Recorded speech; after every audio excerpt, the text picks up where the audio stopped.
आदाब, मैं मीनाक्षी शोरान हाजिर हूं दुनिया भर की सियासी, समाजी और इक्तिसादी सूरत हाल पर खास प्रोग्राम लेकर। दुनिया मेरे आगे। हमारे इस खास प्रोग्राम में आज बात अमेरिका में होने वाले प्रेसिडेंशियल इलेक्शन 2020 और भारत के सरोकार की। लेकिन हमारे लिए तो जो सबसे अहम सवाल है वो ये है कि दुनिया के बदले हुए मंजरनामे पर इंडिया यूएस रिलेशन से कितनी उम्मीदें हैं। इसी पर बात करने के लिए हमारे साथ स्टूडियो में मौजूद हैं दो खास मेहमान। प्रोफेसर श्रीराम सुंदर चौलिया, बहुत वेलकम है सर आपका स्टूडियो में, और जवाहरलाल नेहरू यूनिवर्सिटी से doctor Sheetal Sharma. Ma'am welcome to the studio. Chauliya साहब, आपसे जो मैं समझना चाहती हूँ वो ये है कि जैसे ख़ास तौर से अमेरिका फर्स्ट की बहुत बात हुई है, तो अगर कोई चेंज होता है वहाँ पर लीडरशिप में, तो वो अमेरिका फर्स्ट भी क्या चेंज होगा या सेम सिचुएशन फिर क्या होगा उसके बाद, अगर हम वहाँ पर कोई चेंज देखते हैं तो? मीनाक्षी जी, नाम तो बदलेगा। अब अमेरिका फर्स्ट का जो फ्रेज है ये पेटेंटेड है ट्रंप का, तो ये बाइडेन तो दोबारा इसका इस्तेमाल नहीं करेंगे। लेकिन बाइडेन पे कुछ प्रेशर्स हैं, कुछ दबाव हैं। जैसे बाइडेन हालांकि खुद एक लिबरल पॉलिटिशियन है, डेमोक्रेटिक पार्टी से आते हैं, बराक ओबामा के वाइस प्रेसिडेंट थे, और कुछ हद तक वो चाहते हैं कि उसी ज़माने के जो 2008 से 16 ओबामा के ज़माने की जो पॉलिसीज थे वो वापस ले आएँ। लेकिन पिछले 4 सालों में काफ़ी कुछ बदला है। वाशिंगटन में बदला है, पूरा अमेरिकी जो समाज है बहुत सारे चेंजेस हुए हैं। ख़ास तौर पे ट्रंप ने बहुत रेडिकलाइज किया है लोगों को, और इनकी जो पॉपुलिज्म थी उसमें था कि जैसे बाहर की जो दुनिया है उसके तरफ एक गुस्सा है, एक नाराज़गी है कि दूसरे देशों ने मिलकर अमेरिका को लूटा और अमेरिका को जैसे ठेंगा दिखाया।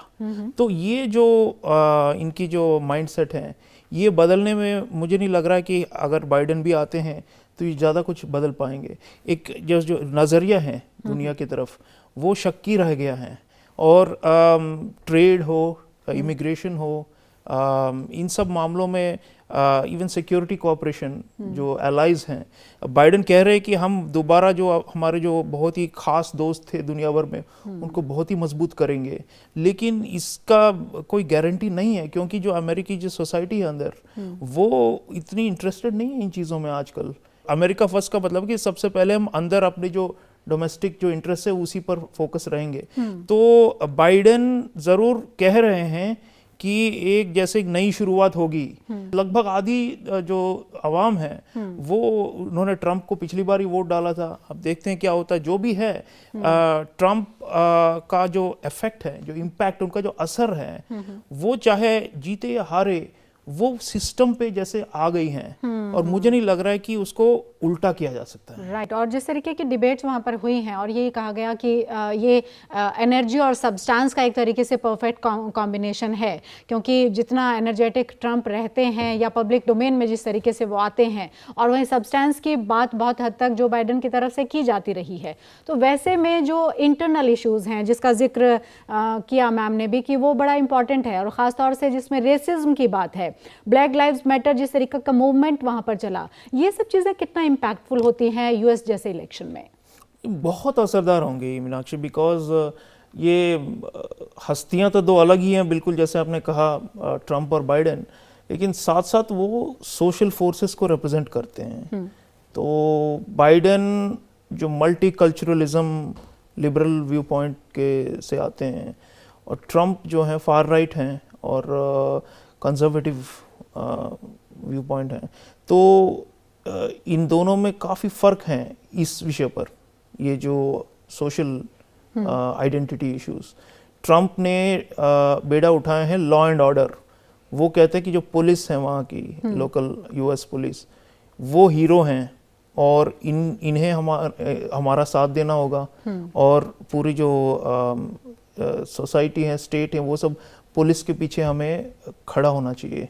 और हमें ये जो तोड़फोड़ कर रहे हैं सड़कों पे, ब्लैक लाइव्स मैटर और जितने बाकी जो माइनॉरिटी मूवमेंट्स हैं, उन्हें इन्होंने पेश किया है कि जैसे ये कोई बहुत बड़े एंटी सोशल एलिमेंट्स हैं, और ये लोग ज़्यादा हिंसा में विश्वास रखते हैं बजाय कंस्ट्रक्टिव चेंज के। तो इनफैक्ट डिबेट्स के दौरान पूछा भी गया, तो ट्रंप ने सीधा इन पे निशाना साधा बाइडेन पे, कहते कि आप कहते क्यों नहीं कि आप लॉ एंड ऑर्डर के तरफ हो। तो बाइडेन ने जवाब दिया कि मैं लॉ एंड ऑर्डर के साथ साथ जस्टिस भी चाहता हूँ, तो इंसाफ भी चाहिए उन्हें। तो ये डिफरेंस है। और अब देखिए वोटिंग अगर आप देखें तो वोटर्स बेस अफ्रीकन अमेरिकन्स बड़ा एक माइनॉरिटी ग्रुप है, तकरीबन 15% है वोटर्स। लैटिनोस जो कहते हैं, जो सेंट्रल और साउथ अमेरिका से आकर कई ज़माने से बसे हुए हैं, सिटीजन यूएस सिटीजन्स हैं, वो भी वोट डालेंगे। तो और उसके बाद वाइट मेजॉरिटी है। एशियंस, चाइनीज़, कोरियंस, हिंदुस्तान के भी थोड़े बहुत हैं, लेकिन उतनी तादाद उतनी ज़्यादा नहीं है उनकी। पूरा मिलाकर 4-5% ही होंगे एशियंस एंड पैसिफिक आइलैंडर्स। तो अफ्रीकन अमेरिकन्स और लैटिनो, ये जो दो हैं, ये बहुत ही क्रूशल हैं। और इन दोनों की अगर हाई टर्नआउट हुई, ज़्यादातर उन्होंने वोट डाले, और जैसे माना जा रहा है कि वो माइनॉरिटीज़ ज़्यादातर बाइडेन को ही पसंद करेंगे बिकॉज ऑफ दिस पोलराइजेशन। और अगर ऐसी बात है तो बाइडेन के लिए आसान होगा रास्ता। लेकिन एक बैकलैश की भी आप समझ सकते हैं कि जैसे वाइट लैश कहा जाता था पिछली बारी 2016 में, लोगों ने कहा कि एक वाइट लैश हुई थी जिसका फायदा ट्रंप को मिली। जो कॉलेज एजुकेटेड, जिन्होंने डिग्रियां कभी हासिल नहीं की है, non college educated white voters जो हैं, वो सबसे बड़े उनके बेस हैं ट्रंप के। और जो छोटे शहरों में, ग्रामीण इलाकों में ज़्यादा बसते हैं, तो वो सब चाहेंगे कि इस तरह की मल्टीकल्चरलिज्म, माइनॉरिटीज़म और इसका बढ़ावा ना हो। और इसीलिए ट्रंप बार बार कह रहे हैं कि जैसे कि आपके शहरों का नक्शा बदल देंगे, ये लोग आएंगे तो देखिए कितना, जैसे उनके हाथों हमारा मीनिंग वाइट अमेरिका का जो पूरा बागडोर जो है उनके हाथों सौंप दिया जाएगा। तो मुझे लग रहा है कि इसका भी असर पड़ेगा और कई लोग इस मामले पर भी वोट डाल सकते हैं। अभी कहा नहीं जा सकता। एक चीज़ ज़रूर है कि रेशियल डिविजन्स काफ़ी स्ट्रॉन्ग है, और बाइडेन अपने आप को एक यूनिफायर के तौर पे पेश करना चाह रहे हैं, जैसे ओबामा करते थे। लेकिन एक बड़ा फर्क है, ओबामा को तो माइनॉरिटीज का जोरदार वोट मिले थे, इसलिए 2 बार उन्होंने बड़ी फतह हासिल की थी, 2 बार, 2008 और 2012 में।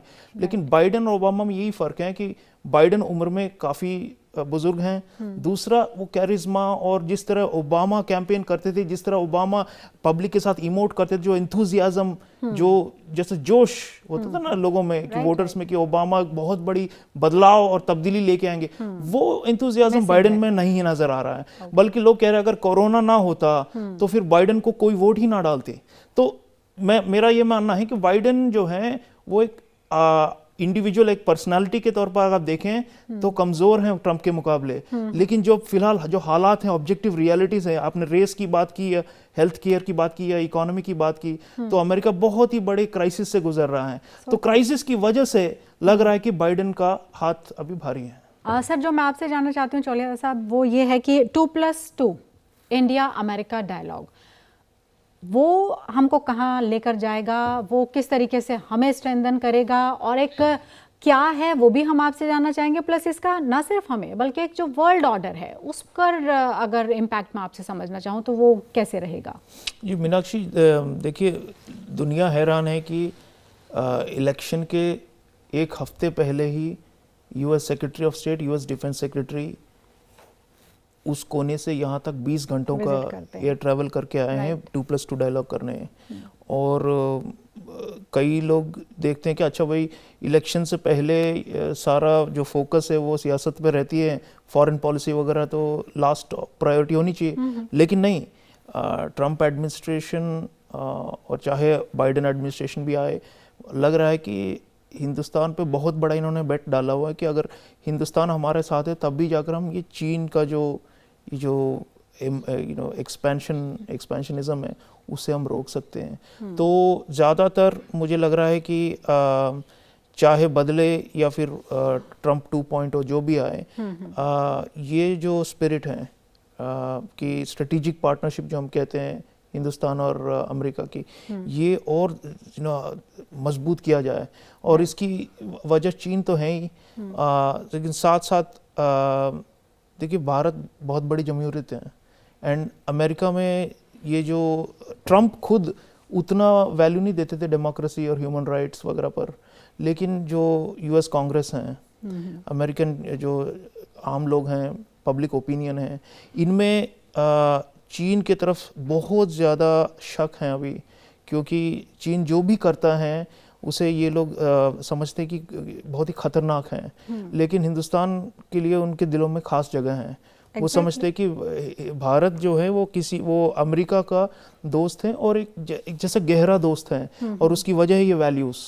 तो उस बेसिस पर ये 2+2 डायलॉग अभी हमारे काफ़ी आगे बढ़ गए हैं। मिलिट्री इंटरऑपरेबिलिटी बहुत ही स्ट्रांग है, और इंडियन ओशन रीजन में अब देखिए, एक ज़माना था जब हम बाहर की जो ताकतें थी उन्हें हमें अपने जो बैकयार्ड जो हम कहते हैं, जो इंडो पैसिफिक रीजन, उसमें हम अगर वो आते थे तो हमें लगता था कि शायद ये हमारे ऊपर कोई प्रेशर डाल रहे हैं या हमारे इलाके के अंदर जैसे उन्होंने एंट्री मारी है।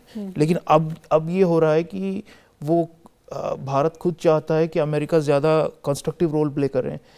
जैसे Mike Pompeo US secretary of state Hindustan के बाद श्रीलंका और उसके बाद मालदीव्स और फिर इंडोनेशिया, और हमने पूरी तरह से सहयोग दिया है इसमें, और हम चाहते हैं, क्योंकि अभी हम भी समझ गए हैं कि चीन जो हमारे थ्रेट हैं ये अकेले हम कोई भी नहीं संभाल सकता। अमेरिका भी खुद अकेला चीन को अभी चैलेंज नहीं कर सकता है एशिया पैसिफिक में, इंडो पैसिफिक में। तो इसीलिए साझेदारी की ज़रूरत है, और बहुत ही गहरी साझेदारी की। तो इस बेसिस पर ये जो स्ट्रेटेजिक रिलेशनशिप है ये आगे बढ़ता जाएगा।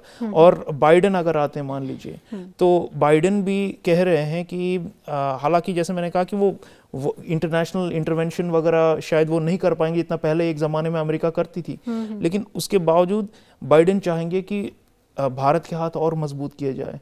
और बाइडेन का जो है वो पूरा उनका जो आउटलुक है वो ये है कि एलाइज, कोलिशन, पार्टनर्स, मल्टीलैटरल कहते हैं ना कि 5, 6, 10 देशों को मिलाकर इकट्ठा बनाए और एक फ्रंट की तरह मजबूत एक ब्लॉक बनाए एंटी चाइना, जिससे कि चाइना पे लगाम रहे। ट्रम्प का था कि ज़्यादातर यूनिलैटरल था, उन्होंने ज़रूर चीन पर बहुत वार किए, लेकिन वो ज़्यादातर डायरेक्ट थे, जैसे ट्रेड वॉर उन्होंने किया चीन के साथ।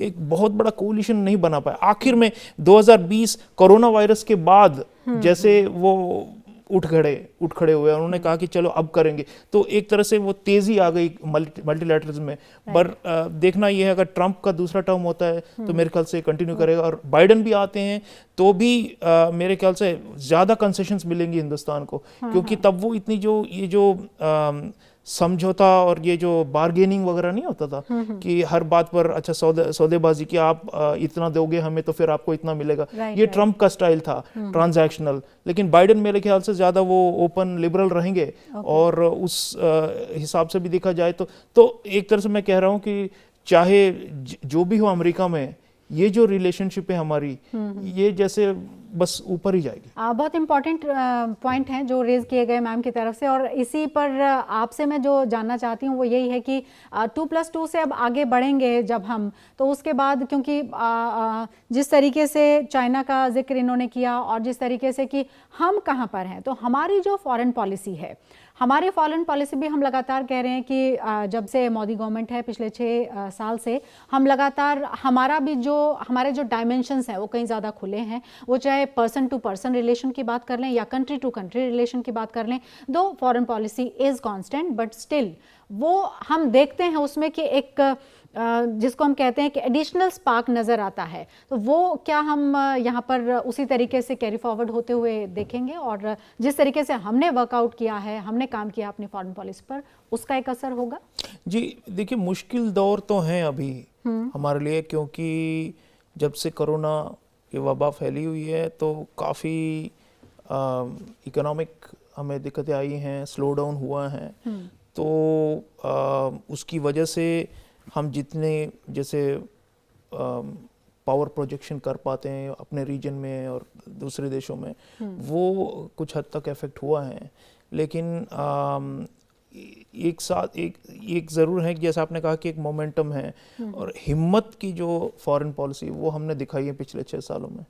इसमें देखिए टफ चॉइसेस करने पड़ते हैं और जिस तरह से शीतल जी ने भी कहा कि ये जो फाउंडेशनल मिलिट्री एग्रीमेंट्स है यूएस के साथ, ये देखिए 2002 में शायद पहला था और उसके बाद 16, 18 और 20 जैसे लगातार एक लड़ी की तरह पिछले 4 सालों में 3 एग्रीमेंट साइन किए हैं और कई लोगों की बहुत सारे शंकाएं थी, पीपल हैड प्रॉब्लम्स, लोग कह रहे थे कि हमें we should be cautious and वगैरह वगैरह, लेकिन मोदी एडमिनिस्ट्रेशन का ये था कि देखिए क्लैरिटी ऑफ विजन होना चाहिए कि सबसे बड़ा हमारा कॉम्पिटिटर कौन है, सबसे बड़ा एडवर्सरी कौन है। दुश्मनी तो हम किसी के साथ नहीं चाहते, लेकिन अगर कोई हमारे ऊपर जैसे डायरेक्टली हमारे टेरिटोरियल इंटीग्रिटी सॉवरेनिटी पे हमले कर रहे हैं या टेररिस्ट अटैक्स कर रहे हैं, तो उनका तो जैसे कड़ा जवाब देना चाहिए और साथ साथ एक सख्ती भी दिखानी चाहिए। तो वो सब वो एक मस्कुलर जैसे दमदार फॉरेन पॉलिसी है वो मोदी सरकार की रही है। अगर इकोनॉमी बूम करे साथ साथ तो और भी अच्छा सोने पे सुहागा, फिर हम और ज़्यादा रिसोर्सेज, जैसे मैं आपको एक मसलन बताऊं, अब देखिए जो इंडो पैसिफिक हैं जिसमें चीन के साथ हमारा काफ़ी अनबन है उनके साथ, चीन के पास जो रकम है देने को वो हमसे बहुत गुना ज़्यादा है और छोटे छोटे जो आइलैंड नेशंस हैं इनमें और जितने डेवलपिंग कंट्रीज़ हैं पूरे एशिया भर में, अफ्रीका में चीन ने फैला हुआ है अपना जो इन्फ्लुएंस यूं मतलब पैसे फेंक कर।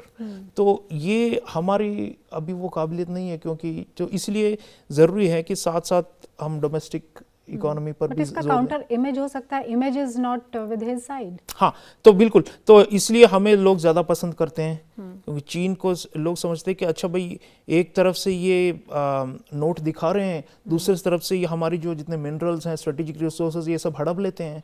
तो हमारी वो जो greedy and grabby kind of power है ना, वो इमेज नहीं है। तो इसका हमें फ़ायदा भी होता है। कई कंट्रीज़ बाहें खोल के बोलते हैं कि ये हिंदुस्तान आइए, आप हमारे साथ करिए, कारोबार करिए, इन्वेस्टमेंट करिए, मिलिट्री कोऑपरेशन करिए। तो ये सब हमने किया। अभी इंडियन ओशन रीजन में भी हमने इंटेलिजेंस शेयरिंग और Asia Africa growth corridor Modi सरकार की बड़ी पहल है, जिसमें जापान और हम मिलकर पूरा जो ये जो एरिया, चीन ने बहुत बड़ा अपना एक कनेक्टिविटी प्रोजेक्ट किया है, belt and road initiative BRI। तो वो भी एक जरिया है चीन को अपने आप को यहाँ पे हावी होने के लिए। और कई छोटे छोटे मुल्क हैं जिन्हें उन पे उन्होंने कब्जा ही कर लिया है ये कर्ज देकर।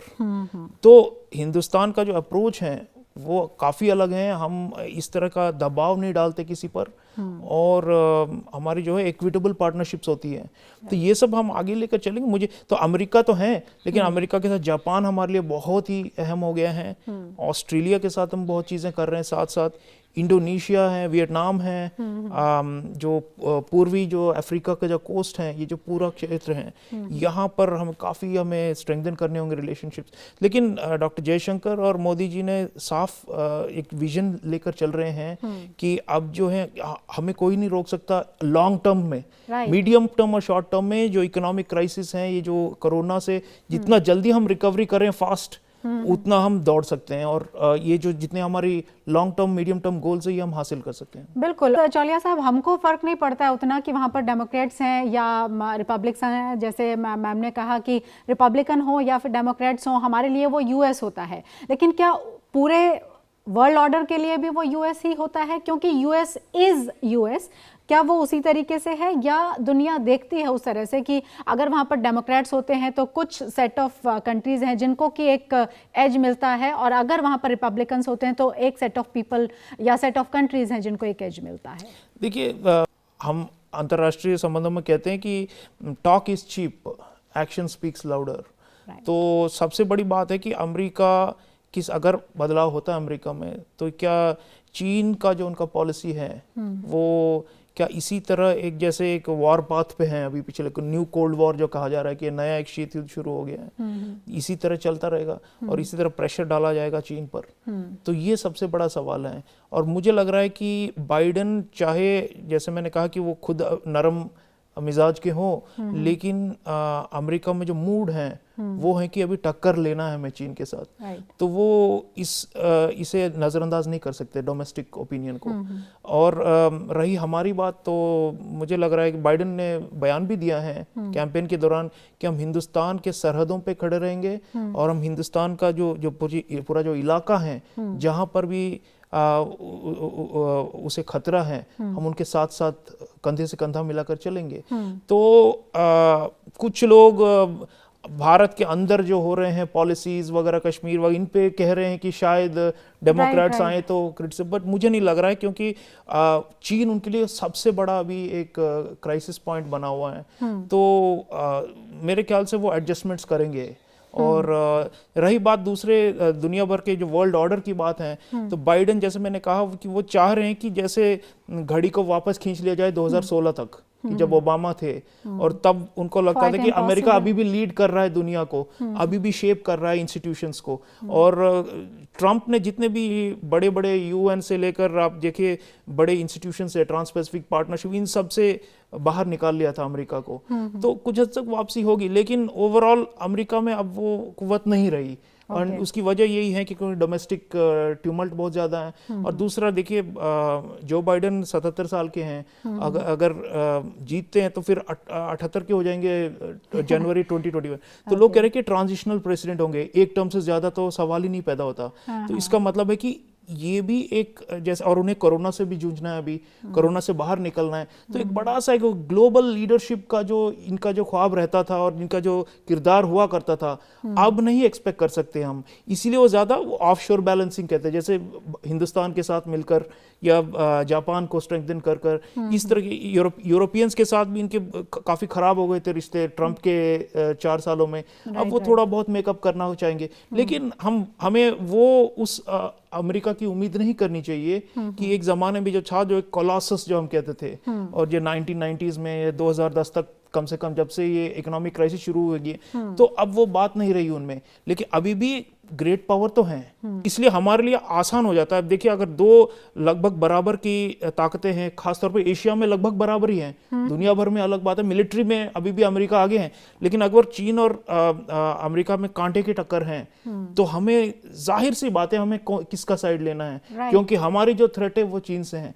तो मुझे लग रहा है कि ये एक मल्टीपोलर वर्ल्ड ऑर्डर की तरफ हम जा रहे हैं, चाहे बाइडेन आए या फिर ट्रंप के 4 साल और हों, उससे कोई नहीं रोकता। अमेरिका अगर चाहे भी कि हमें यूनिपोलर या फिर अपना एक सिंगल सोल पावर का स्टेटस मेंटेन करें, वो अब देखिए वो जमाना निकल गया है। Right the way we are rising, हम उम्मीद तो कर ही सकते हैं और करनी चाहिए भी। हम इतनी बड़ी डेमोक्रेसी, इतनी बड़ी कंट्री है, और जिस तरीके से एक इमेज बिल्ड हमारा हो रहा है, लेकिन बावजूद उसके, क्योंकि हम बात इंडो यूएस और ख़ास तौर से हम यूएस जो इलेक्शन है उनकी बात कर रहे हैं, तो आप कंक्लूडिंग रिमार्क सर क्या देंगे? जी देखिए, वर्ल्ड्स ओल्डेस्ट डेमोक्रेसी कहते हैं, और कई लोगों ने सवालिया निशान लगा रखा है कि क्या वहाँ पे डेमोक्रेसी फंक्शनल भी है, क्योंकि ट्रंप ने खुद भी कहा कि शायद ये इलेक्शन रिग हो जाए, और कई लोगों ने इस पर अभी चर्चा चल रहा है कि नतीजे कैसे होंगे और क्या ये फेयर रहेंगे।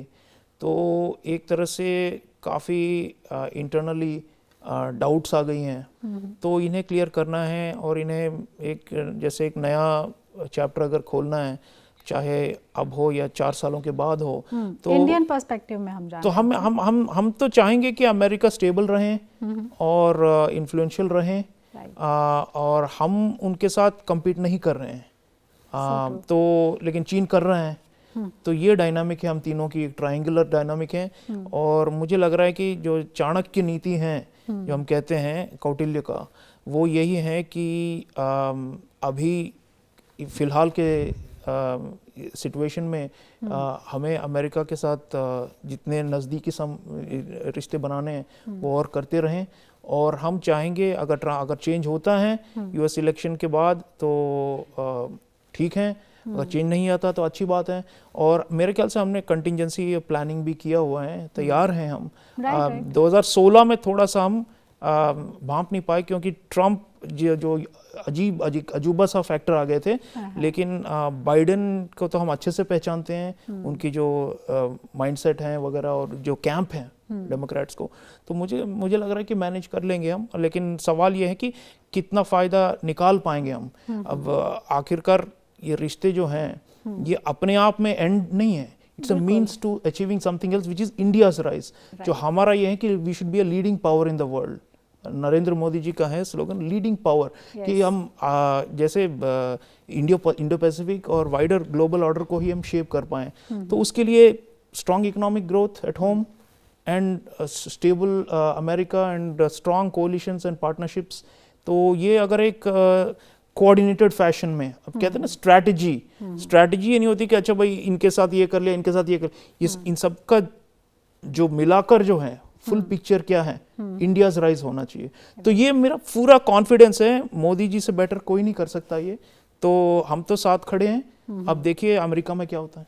Right, so wait and watch, क्योंकि अब रिजल्ट जब आएंगे तब पता चलेगा कि वहाँ पर ट्रम्प एक बार फिर से अपने आप को रिपीट कर पाते हैं या फिर वहाँ पर हम एक चेंज देखते हैं और जो बाइडेन को देखते हैं। लेकिन अभी कुछ भी कहना जल्दी होगा। आप स्टूडियो में आई ma'am, thank you so much. Chaulia ji आपका भी बहुत बहुत शुक्रिया स्टूडियो में आने के लिए, हमसे बातचीत करने के लिए। तो आज की हमारी ये ख़ास पेशकश बस इसमें इतना ही।